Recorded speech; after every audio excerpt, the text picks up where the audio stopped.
انسان کی بات کا دوسرے پر بڑا اثر ہوتا ہے، لیکن اس کی بات کے ساتھ ساتھ اس کے لہجے کا بھی بڑا اثر ہوتا ہے۔ کھانے کا بھی بڑا اثر ہے، لیکن کھانا آپ کس برتن میں رکھ کے دے رہے ہیں اس کا بھی بڑا اثر ہے۔ آپ نے کھانا کس طرح سجایا ہے، کس جگہ کسی کو بٹھایا ہے، اس کا بھی بہت زیادہ اثر ہے۔ اسلام یہ کہتا ہے کہ آپ کا جو لب و لہجہ ہے وہ ہمیشہ اچھے اخلاق والا ہونا چاہیے۔ لہجے جو ہوتے ہیں نا، لہجے، لب و لہجہ، وہ بڑی تاثیر رکھتا ہے، بڑا اثر رکھتا ہے۔ چھوٹا سا بچہ ہوتا ہے، دودھ پیتا ہے، ابھی نونہال بچہ ہے چھوٹا سا، ابھی اسے پتہ نہیں ہے کہ کون سی بات کا کیا معنی ہے۔ اسی بچے کے آپ نے گال پہ محبت کے ساتھ ہاتھ پھیرا تو وہ ہنس دیتا ہے، لیکن اگر آپ غصے کے ساتھ اس کی گال پہ ہاتھ لگاتے ہیں تو وہ رو دیتا ہے۔ آپ میری بات کو سمجھیں گے، ابھی اس کو لفظوں کے مفاہیم کا نہیں پتا، معانی سے ابھی وہ آگاہ نہیں ہے، معنی نہیں جانتا، پر آپ نے کس لہجے کے ساتھ اس سے پیار کیا یہ اسے پتا ہے۔ یہ جو لہجہ ہوتا ہے نا، لہجہ، اخلاق آپ کا، یہ بڑا اثر کرتا ہے۔ آپ نے گفتگو کی، لیکن اس گفتگو میں آپ کا انداز کیا تھا، لب و لہجہ کیا تھا۔ کچھ لوگ کہتے ہیں میں نے کوئی غلط بات کی ہے، بالکل ٹھیک بات کی ہے، بھئی آپ کی بات ٹھیک تھی پر آپ کا انداز ٹھیک نہیں تھا۔ جہاں بات ٹھیک ہونا ضروری ہے نا، وہاں انداز ٹھیک ہونا بھی بڑا ہی ضروری ہے۔ آپ کے لہجے کا خوبصورت ہونا اور آپ کے لفظوں کا حسین ہونا بھی بڑا ہی ضروری ہے۔ اگر آپ تھوڑا سا معاشرے میں غور کریں تو کچھ لوگ ایسے ہیں جو طبعاً ہی بیچارے دنیا میں آئے ہی شکوہ کرنے کے لیے، ان کے لہجے سے نہ ترش روئی برستی ہے، تلخی ہے۔ وہ جی میں فلاں آدمی کے پاس گیا تو اس نے میری بات نہیں سنی، فلاں شخص سے میری ملاقات ہوئی، میں نے وقت گزارا پر وہ بندہ ٹھیک نہیں نکلا، فلاں کے ساتھ میں آگے بڑھنا چاہ رہا تھا پر میرے معاملات چل نہیں سکے۔ تو بھئی آپ دوسروں کو ناپتے اور تولتے رہے، آپ کو یہ دیکھ لینا چاہیے تھا کہ آپ کا انداز فکر ہی کہیں غلط نہ ہو۔ لہجے، اخلاق، یہ آپ کے لفظوں سے بھی زیادہ اثر بعض اوقات رکھتے ہیں۔ کسی نے کہا تھا کہ میرے لہجے میں غرور آیا تھا، اس کو حق تھا کہ شکایت کرتا تھا، میرے لہجے میں کچھ ایسا کہ جس پہ وہ بیچارہ پریشان ہو گیا، اب اس کا حق بنتا تھا وہ اس پہ شکایت کرتا۔ تو میرے عزیز، آپ بات کو یاد رکھیں گے کہ جو اخلاق ہے، آپ کا جو اخلاق ہے، جو آپ کا کردار ہے، وہ اپنی ایک خوبصورتی رکھتا ہے۔ اس لیے میرے نبی پاک صلی اللہ تعالی علیہ وآلہ وسلم نے فرمایا تم میں کامل مومن وہ ہے جس کا اخلاق زیادہ اچھا ہے۔ جو کہانیاں زیادہ سناتا ہے وہ نہیں، جو اپنی خدمات زیادہ بتاتا ہے وہ نہیں، جو باقی سب کی نفی کر کے کہتا ہے کہ دنیا میں کوئی بندہ ٹھیک نہیں، صرف میں ٹھیک ہوں، وہ والا بندہ نہیں، بلکہ فرمایا جس بندے کا اخلاق زیادہ اچھا ہے۔ اخلاق دیکھیں، یہ جو آپ کا لہجہ ہوتا ہے نا، یہ بہت زیادہ اثرات مرتب کرتا ہے آپ کے گھر پہ بھی، باہر بھی۔ آپ اگر اپنی گفتگو میں باڈی لینگویج کو تھوڑا سا اچھا رکھیں، کچھ لوگ ایسے ہوتے ہیں جو بات بڑی صحیح کرتے ہیں پر کچھ زیادہ ہی باتیں کرتے ہیں، تو وہ زیادہ باتیں کرنے کی وجہ سے ان کی جو صحیح باتیں ہوتی ہیں ان کا بھی وزن خراب ہو جاتا ہے، کیونکہ وہ زیادہ باتیں کرتے ہیں، ہر وقت بولتے ہیں، ہر وقت بات کرتے ہیں، تو جب وہ ٹھیک بات بھی کر رہے ہوں تب بھی ان کی بات کا لوگ اثر قبول نہیں کرتے۔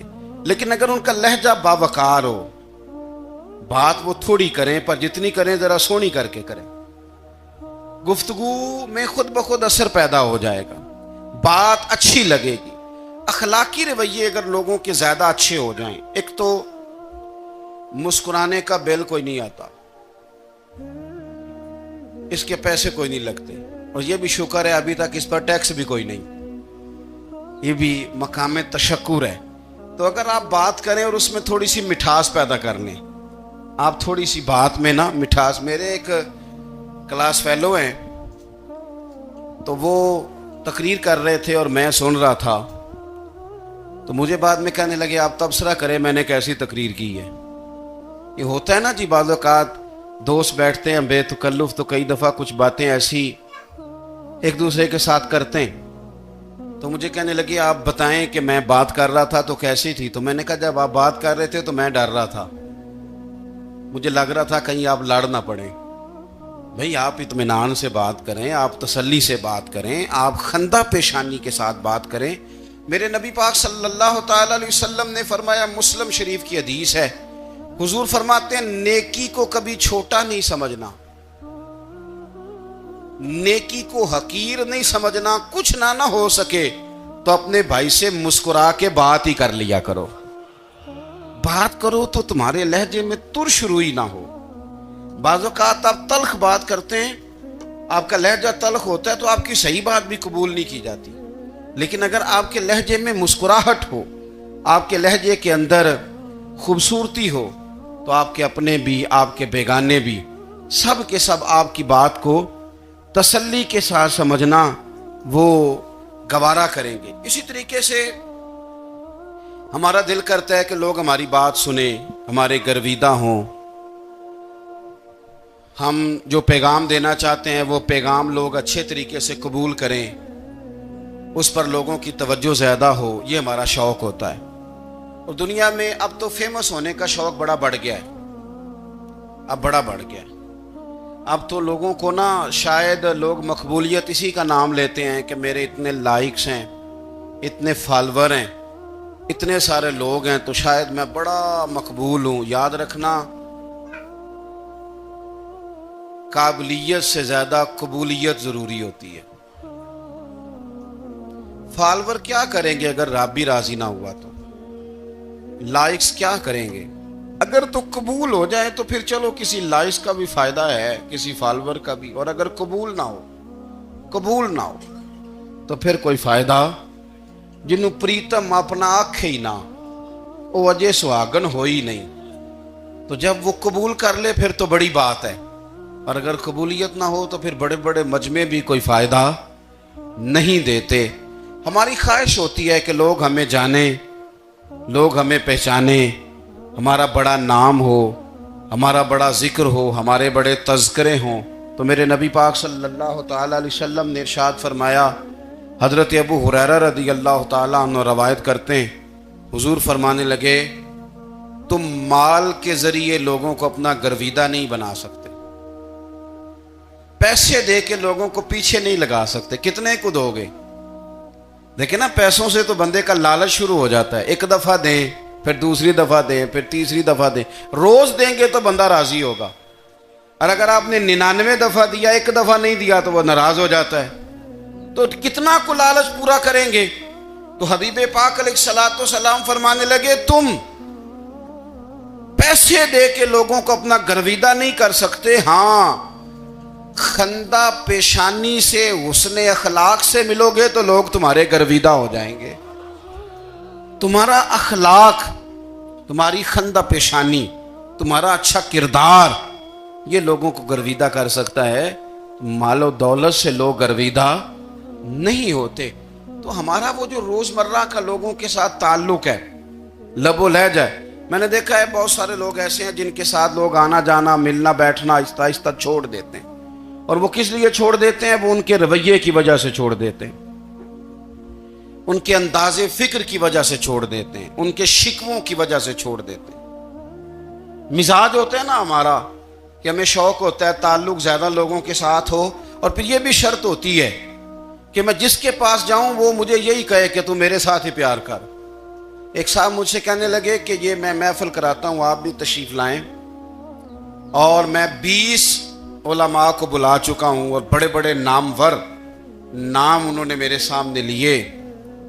میں نے ان سے پوچھا کہ جو نام آپ نے لیے ہیں اور آپ کی تصویریں بھی ساتھ ہیں، میں الحمدللہ تسلیم کر گیا ہوں آپ کی بات کو، لیکن سوال میرا یہ تھا کہ کیا آپ نماز بھی پڑھتے ہیں؟ 21 علماء کو آپ نے بلایا یا 20 کو بلایا اور بڑے بڑوں کو بلایا، اور مجھے بھی آپ دعوت پیش کر رہے ہیں، تو نمازی بھی آپ ہیں، نمازی بھی ہیں. کہنے لگے آپ دعا کریں میں نماز پڑھنا شروع کر دوں. میں نے ان سے کہا خدا کے بندے، اب اگر تو کسی اور کو بتائے گا کہ 20 اتنے بڑے لوگوں سے میرا تعلق کر پڑتا میں نماز بھی نہیں، تو لوگ کیا سوچیں گے کہ 21 مولوی مل کے بھی ایک بندے کو نمازی نہیں بنا سکے. تو آپ اپنے لب و لہجے سے صرف باتوں سے گرویدہ کسی کو کر لیں گے. آپ یہ دیکھیں کہ اخلاق کس طرح کا ہے، لہجہ کس طرح کا ہے، آپ کے بات کرنے کا انداز کتنا حسین ہے، اس لفظ کے اندر حسن کتنا زیادہ ہے. نبی پاک صلی اللہ علیہ وسلم بھی تبلیغ فرماتے، ہم بھی تبلیغ کرتے ہیں. میں اور آپ جب تبلیغ کرتے ہیں تو اس تبلیغ کے اندر شکوہ ہوتا ہے اور تنقید ہوتی ہے، اور بعض جگہ میں نے یہ بھی دیکھا ہے کہ طنز ہوتا ہے. طنز، ہم دوسرے کو دین کی دعوت رہے ہیں لیکن ہمارے لب و لہجے سے طنز اور ترش روئی چھلکتی ہے. تو دولت کے پیچھے لگ گیا ہے، تو بالکل جاہل ہے، تو بالکل تیرے خاندان میں سے بھی کوئی نہیں ادھر آتا. آپ طنز کر رہے ہیں، آپ دعوت دین نہیں دے رہے. دعوت دین تو گلدستے میں رکھ کے پیش کی جاتی ہے، اس کی تو ایک خوبصورتی ہے، اس کا تو ایک حسن ہے، اس کی تو اپنی ایک جاذبیت ہے، اس کی اپنی ایک نورانیت ہے. صحابہ کرام علیہم رضوان فرماتے ہیں کہ حضرت سعد بن معاذ رضی اللہ تعالیٰ عنہ کا جنازہ تھا. اللہ کے پیارے محبوب صلی اللہ تعالیٰ علیہ وسلم نے جنازے کی امامت فرمائی، اور جنازے کی امامت کے بعد ابھی نہ قبر کے تیار ہونے میں کچھ ٹائم باقی تھا. تو حضور زمین پہ تشریف فرما ہوئے، لوگ قبر کی تیاری میں ہیں. بعض اوقات ہوتا ہے نا ابھی قبر نہیں تیار ہوئی تو کہتے ہیں کہ لکڑی کے ساتھ حضور نے زمین کریدنی شروع کر دی، اور دیر تک حضور نے چہرہ نور کو زمین کی طرف جھکائے رکھا، گویا زمین شرف دیدار حاصل کرتی رہی.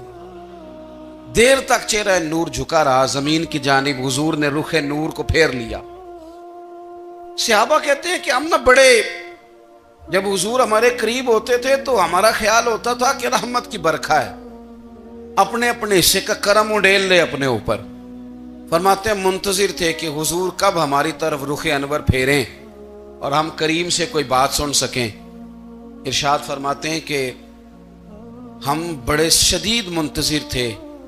دیر کے بعد نبی پاک علیہ الصلوۃ والسلام نے چہرہ انور اٹھایا، دیر کے بعد چہرہ انور اٹھایا.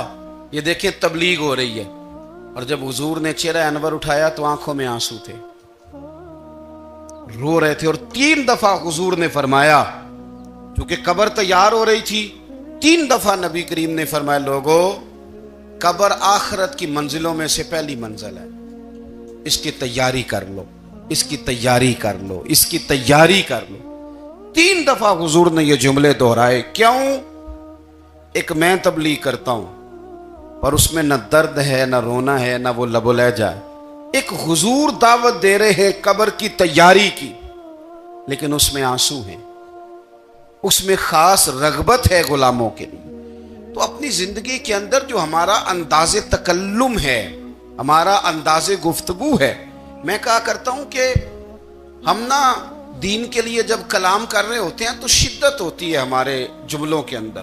بعض مقامات شدت کے ہوتے ہیں، آپ جہاد کی بات کر رہے ہیں، ناموس رسالت کی بات کر رہے ہیں، تو کسی جگہ آپ کے لب و لہجے کے اندر شدت کا ہو جانا برا نہیں ہے، بلکہ وہ اچھا ہے. لیکن میرے عزیز ہر وقت ہی کچھ لوگ تلخ ہیں، انہیں کسی وقت بھی آپ ان سے ملاقات کر لیں وہ لوگ آپ کو پریشان ہی نظر آئیں گے. حضرت سیدنا عبداللہ ابن عمر رضی اللہ تعالیٰ عنہ روایت کرتے ہیں کہ نبی پاک صلی اللہ تعالیٰ علیہ وآلہ وسلم نے ارشاد فرمایا کہ جنت میں ایسے بھی کمرے ہوں گے، جنت میں کچھ ایسے کمرے، کچھ ایسے مکانات بھی ہوں گے کہ باہر کھڑے ہوں گے تو اندر نظر آئے گا، اور اندر کھڑے ہوں گے تو باہر نظر آئے گا. یعنی ایک تو تم آئینے لگاتے ہو نا، وہ دیواریں اتنی شفاف ہوں گی کہ اندر باہر سے ان کا حسن دکھائی دے گا. حضرت سیدنا مالک اشعری رضی اللہ تعالیٰ عنہ بیٹھے تھے، کہتے ہیں میں نے فوراً عرض کی حضور وہ ملیں گے کس کو؟ وہ جو اتنے حسین گھر ہوں گے کہ دیواریں ہی شیشے کی محسوس ہوں گی، اندر باہر سے حسن کے جلوے دکھائی دیں گے، حضور وہ ملیں گے کسے؟ تو اللہ کے پیارے محبوب علیہ السلام نے فرمایا وہ اس کو ملیں گے جو گفتگو اچھی کرے گا، جو گفتگو اچھی کرے گا. لب و لہجہ اخلاق والا ہوگا، گفتگو اچھی کرے گا، لوگوں کو کھانا کھلائے گا، اور جب لوگ سو رہے ہوں گے تو وہ اٹھ کے اپنے رب کی عبادت کرے گا۔ اس شخص کو وہ مکانات ملیں گے جن کی دیواریں آئینے کی مانند ہوں گی، جن کا حسن تازہ ہوگا، جن کو اللہ تبارک و تعالیٰ نے اپنے فضل سے مزین کیا ہوگا، سنوارا ہوگا۔ ہم اگر تھوڑی سی توجہ کریں نا، کئی دفعہ وقت گزر جاتا ہے، لہجہ نہیں بھولتا، لہجہ یاد رہتا ہے۔ آپ تو 2 منٹ کے لیے غصے میں تھے نا، تو آپ نے کوئی بات کر دی کسی غریب کو، کسی شخص کو، آپ غصے میں تھے، آپ نے کہہ دیا، اس بیچارے نے سن لیا، لیکن وہ باتیں اسے سونے نہیں دیتی، بار بار یاد آتی۔ کوئی آپ کے ساتھ تلخ کلام کر دے نا، کبھی تلخ گفتگو کر دے، بندہ جب سامنے آتا ہے وہ باتیں یاد آ جاتی ہیں، تکلیف ہوتی ہے، اور وقت گزر جاتا ہے۔ لڑائیاں ہمیشہ چل نہیں سکتی۔ لڑائی کتنی دیر کی ہوتی ہے؟ 1 دن کی، 2 دن کی۔ قتل بھی ہوں تو اگر قاتل کو پھانسی بھی ہو جائے تو پھانسی کے بعد بالآخر لڑائی تو ختم ہو ہی گئی نا۔ لڑائی ہمیشہ چلتی، تلخی ہمیشہ چل سکتی نہیں۔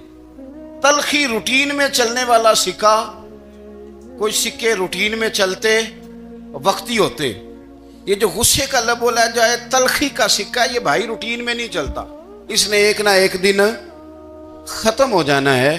روٹین میں پیار ہی چلتا ہے۔ حضرت جابر ابن عبداللہ کہتے ہیں حضور پہلے دن مدینہ منورہ آئے، میں زیارت کے لیے گیا تو میں نے مسکراتے دیکھا۔ 10 سال میں دیدار کرتا رہا، اور وصال سے چند دن پہلے بھی میں نے زیارت کی تو مدینے والے محبوب کو مسکراتے ہوئے ہی دیکھا ہے۔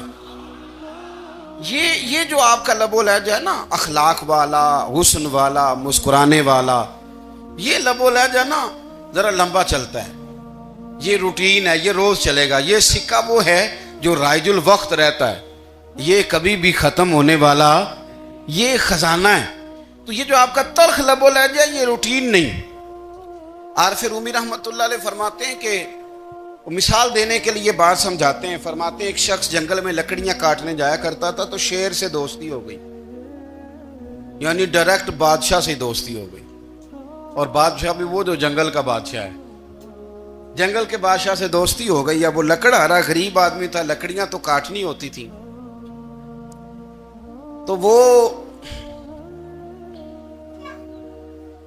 جنگل کا بادشاہ اعلان کر دیتا جانوروں کو کہ میرا دوست آیا، ایک تو کوئی تنگ نہ کرے، اور دوسرا یہ کہ سب لوگ مل کے اس کے ساتھ تعاون کریں۔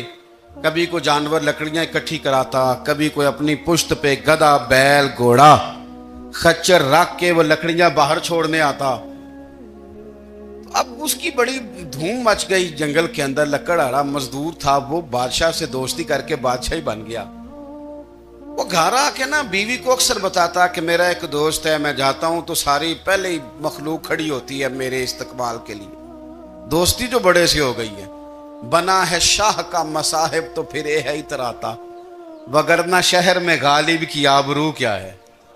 ہم نے تو پوچھتا ہی کوئی نہیں، یہ تو بنا ہے شاہ کا مصاحب تو پھر ہے اتراتا، وگرنہ شہر میں غالب کی آبرو کیا ہے۔ تو وہ لوگوں کو بتاتا، بیوی کو بھی بتاتا دوست ہے، تو بیوی کہنے لگی اتنی تو تعریفیں کرتا، یہ نہیں بتایا کہ وہ جنگل کا شیر ہے، بس نیرا دوست بتا دیا۔ بیوی کہنے لگ گئی کہ تو اتنا جو اس کا ذکر کرتا ہے تو کسی دن بلا نا، بلا کسی دن تاکہ اس کی دعوت کریں۔ اب اس نے پھر نہ اس کو پردے میں رکھا، کیا کہتے ہیں آج کل، سرپرائز دینا ہے، مگر سرپرائز دینا ہے جی، پردے میں رکھا کہ وہ شیر ہے۔ تو وہ بلا لیا گھر، اب اس کے لیے کچا گوشت، ظاہر ہے شیر نے کچا گوشت سکھانا تھا۔ وہ کہنے لگی پکانا کس طرح کا ہے؟ وہ کہنے لگا جب وہ آئے گا پھر بتاؤں گا۔ اب وہ کچا گوشت 2-3 بکرے ذبح کر کے ڈال دیے، وہ آ گیا شیر۔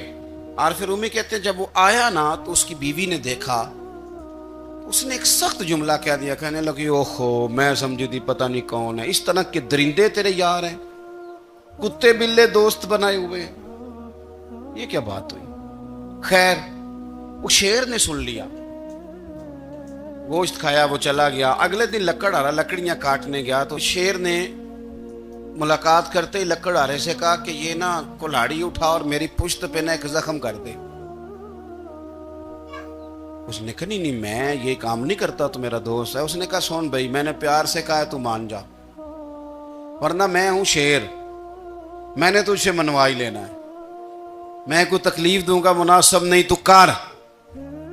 اس نے کلاڑی اٹھائی اور اس کی پشت پہ ایک زور سے زخم لگا دیا، خون بہنے لگا۔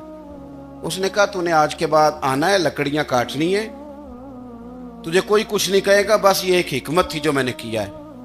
قصہ مختصر، وہ آتا رہا، لکڑیاں ملتی رہیں، خدمت بھی ہوتی رہی، 6-8 ماہ گزر گئے۔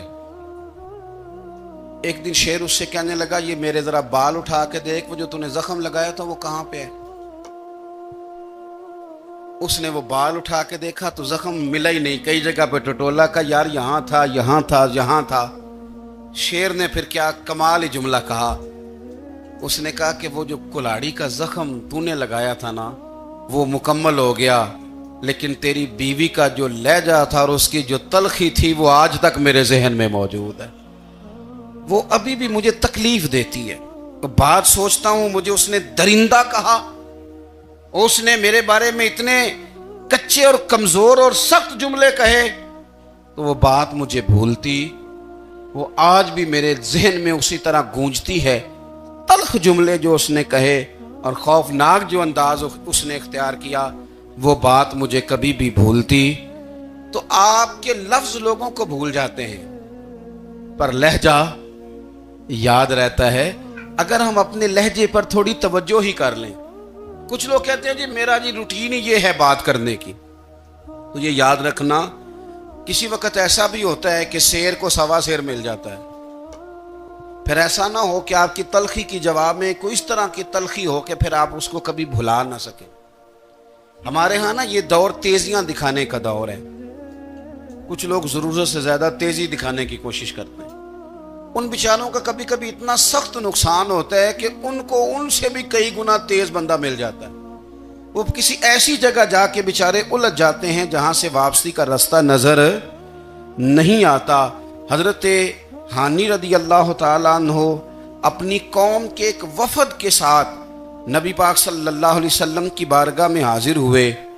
نبی پاک علیہ السلام نے ان کی ساری باتیں سنی، تو ان میں سے ایک شخص نے عرض کی یا رسول اللہ صلی اللہ علیہ وسلم، میں نا زیادہ باتیں نہیں یاد رکھ سکتا، حضور میں شاید کمزور حافظے والا ہوں، زیادہ باتیں نہیں میں یاد رکھ سکتا، حضور مجھے کوئی ایک ایسی بات آپ ارشاد فرما دیں کہ میں عمل کروں تو پھر جنت میرا مقدر بن جائے۔ میں چاہتا ہوں کہ مجھے کچھ ایسا مل جائے کہ میں اسی پر عمل، وہ کہا تھا نا درویش نے کہ علم و بس کری ہو یار، کیونکہ ایک کوئی حرف تینوں درکار، تو مجھے کوئی ایسی چیز مل جائے کہ وہ پھر جنت میرا مقدر بنے۔ تو حضور نے فرمایا 3 کام کرنا، ایک تو گفتگو جب بھی کرنا اچھی کرنا، تمہارا لب و لہجہ تمہاری گفتگو میں کبھی کوئی کمزوری نہ آئے، گفتگو اچھی کرنا، اچھی گفتگو۔ اور دوسرا حضور نے فرمایا سلام کو عام کرنا، اور تیسرا فرمایا لوگوں کو کھانا کھلانے میں رغبت پیدا کرنا۔ یہ کام کر، پھر اللہ تبارک و تعالیٰ تیرے مقدر میں جنت کو شامل فرما دے گا۔ تو میرے عزیز، آپ اس بات کو سمجھیں کہ ہمارے اخلاقی رویے، ہمارا کردار، ہمارا لب و لہجہ، ہم نا ڈنڈے کے زور پر حکومت قائم کرنا چاہتے ہیں۔ آپ کو پتہ ہے بہت سارے ملکوں میں دین گیا اور پھر اللہ تعالیٰ معاف کرے بعض جگہ پہ دینی اقدار کو، دینی لوگوں کو زوال بھی آیا۔ بر صغیر پاک و ہند میں دین آیا لیکن اللہ کے فضل سے زوال نہیں آیا اور کبھی آئے گا بھی نہیں، کبھی آئے گا بھی نہیں۔ وہ جو ہم پہ بڑا اعتراض کرتے ہیں نا ہمارے معاملات پہ اور بڑے بڑے فتوے دیتے ہیں، یہ بات وہ بھی کہتے ہیں کہ ان کے دلوں میں عشق رسول کی شمع بہت زیادہ فیروزہ ہیں، یہ بیگانے بھی مانتے ہیں۔ کیوں بھلا؟ اس کی وجہ سمجھیں، ہمیں جو دین پڑھایا ہے وہ صوفیاء نے پڑھایا ہے، اور صوفی جو دین پڑھاتا ہے نا اس کا لب و لہجہ میٹھا بڑا ہوتا ہے، اس کے لب و لہجے میں اخلاص بڑا ہوتا ہے، اس کے لب و لہجے میں للہیت بڑی ہوتی ہے، تلخی نہیں ہوتی، تو وہ دین پڑھاتے نہیں، وہ گھول کے پلا ہی دیتے ہیں۔ انہوں نے نا لوگوں سے پیار ڈالا، لوگوں کی ان کے ساتھ محبت ہو گئی، پیار ہو گیا، پھر انہوں نے میٹھے انداز میں لوگوں کو دین سمجھایا، ان کو اچھے طریقے سے اچھے لب و لہجے میں دین کی اور خیر کی باتیں ان تک پہنچائیں۔ اس کا فائدہ یہ ہوا میرے عزیز کہ لوگوں کی روحوں تک دین اتر گیا۔ ہمارے وہ بچے جن کی عمریں ابھی بالکل چھوٹی ہوتی ہیں، 4 سال 5 سال کی، وہ بھی رسول پاک کا نام لیتے ہیں تو بڑے وجد کے عالم میں لیتے ہیں۔ کیوں؟ اس لیے کہ ہمارے بزرگوں نے ہمیں اچھے طریقے سے، اس لیے نبی پاک صلی اللہ تعالی علیہ وسلم نے فرمایا کہ حسن اخلاق والا آدمی اپنے اخلاق کی بنیاد پر نفلی روزہ رکھنے والوں اور رات کو قیام کرنے والوں سے زیادہ فضیلت حاصل کر لیتا ہے، اس لیے کہ اس کا اخلاق، اس کا لب و لہجہ، اس کا انداز، اس کی گفتگو، وہ جو گفتگو اس کی ہوتی ہے وہ اتنی میٹھی ہوتی ہے کہ لوگوں کے دل نہیں ٹوٹتے، بلکہ بعض اوقات اس کی گفتگو کی وجہ سے جو غم زدہ آدمی ہوتا ہے اسے سکون مل جاتا ہے۔